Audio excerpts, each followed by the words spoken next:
جب بھی 1947 میں پنجاب کی تقسیم کی بات ہوتی ہے تو ذہن میں اکثر ایک ہی چیز آتی ہے: مذہبی نفرت۔ لیکن کیا کہانی صرف اتنی سی ہے؟ چلیں آج اس کہانی کے ان پہلوؤں کو کھوجتے ہیں جو اکثر نظر انداز کر دیے جاتے ہیں۔ سوچیں، تقسیم کو ہوئے ابھی کچھ ہی دن ہوئے ہیں اور ایک برطانوی افسر پینڈل مون یہ الفاظ لکھ رہا ہے۔ یہ اس وقت کی افراتفری کی ایک خوفناک جھلک ہے جہاں قانون نافذ کرنے والے خود تقسیم ہو چکے تھے۔ تو سوال یہ اٹھتا ہے کہ بھئی حالات یہاں تک پہنچے کیسے؟ عام طور پر جو کہانی ہم سنتے ہیں وہ یہ ہے کہ یہ لڑائی تو ہونی ہی تھی، کہ صدیوں کی دشمنیاں تھیں جو آخرکار اس پرتشدد تقسیم پر ختم ہوئیں۔ اور سچ پوچھیں تو یہ ایک بہت سادہ سی وضاحت ہے جسے زیادہ تر لوگوں نے مان بھی لیا ہے۔ لیکن ایک منٹ کے لیے رکیں، کیا ہو اگر یہ لڑائی صرف مذہب کی تھی ہی نہیں؟ کیا ہو اگر اس سب کے پیچھے اصل وجہ زمین، مزدوری اور پانی ہو؟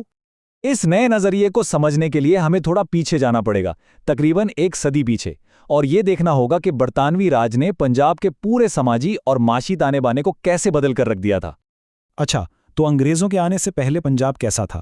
یہ کوئی ایک ریاست نہیں تھی، بلکہ چھوٹے چھوٹے علاقوں کا ایک مجموعہ تھا جنہیں سکھ مسلیں چلاتی تھیں۔ طاقت کا سارا کھیل زمین پر فوجی قبضے کا تھا، اور جو لیڈرز تھے وہ اتحاد بنا کر یا جنگ کر کے اپنا اثر بڑھاتے تھے۔ اب ذرا اس سلائیڈ پر نظر دوڑائیں۔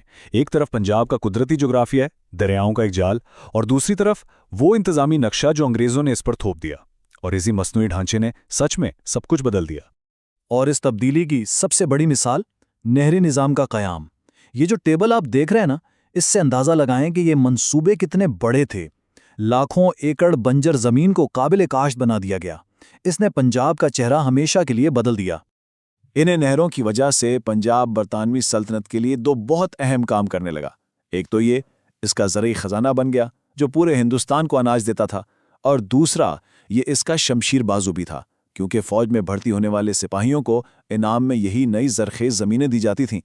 تو اسی سماجی اور معاشی ماحول میں ایک ایسی سیاسی تحریک شروع ہوئی جو مذہبی تقسیم کی کہانی کو بالکل ہی چیلنج کرتی تھی۔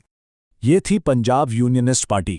ذرا سوچیں، ایک ایسی جماعت جس میں مسلمان، ہندو اور سکھ زمیندار اور کسان سب اپنے مشترکہ معاشی مفادات کے لیے اکٹھے تھے، اور اس پارٹی نے 20 سال سے زیادہ پنجاب پر حکومت کی۔ یہ خود اس بات کا سب سے بڑا ثبوت ہے کہ سیاست ہمیشہ سے فرقہ وارانہ نہیں تھی۔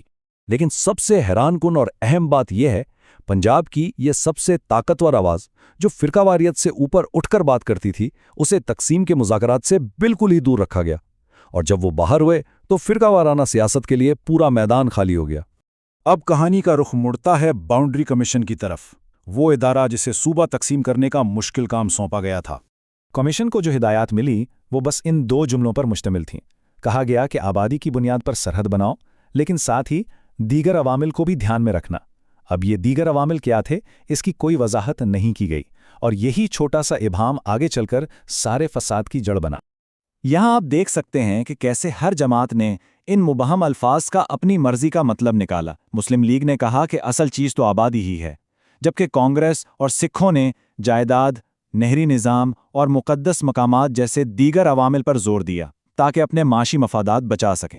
اس کی ایک بہترین مثال سکھ زمینداروں کا یہ بیان ہے۔ وہ صاف صاف کہہ رہے ہیں کہ ان کا اصل مسئلہ جائیداد کا تبادلہ ہے، یعنی معاشی تحفظ کا مطالبہ مذہبی شناخت کی زبان میں کیا جا رہا تھا۔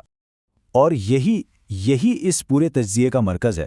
باؤنڈری کمیشن کے اس عجیب فریم ورک نے ہر گروہ کو مجبور کر دیا کہ وہ اپنی اصلی پریشانیوں کو، یعنی اپنی زمین، اپنے پانی، اپنے روزگار کے خدشات کو مذہبی رنگ دے کر پیش کرے۔ تو جو دراصل بقا کی جنگ تھی اسے فرقہ وارانہ جنگ بنا دیا گیا۔ تو اس ساری بحث اور کھینچا تانی کے بعد آخرکار نقشے پر وہ لکیر کھینچنے کا وقت آ ہی گیا۔ یہ ہے وہ ریڈ کلف لائن۔ صرف 36 دنوں میں ایک ایسے شخص نے یہ لکیر کھینچ دی جو زندگی میں کبھی پنجاب آیا ہی نہیں تھا۔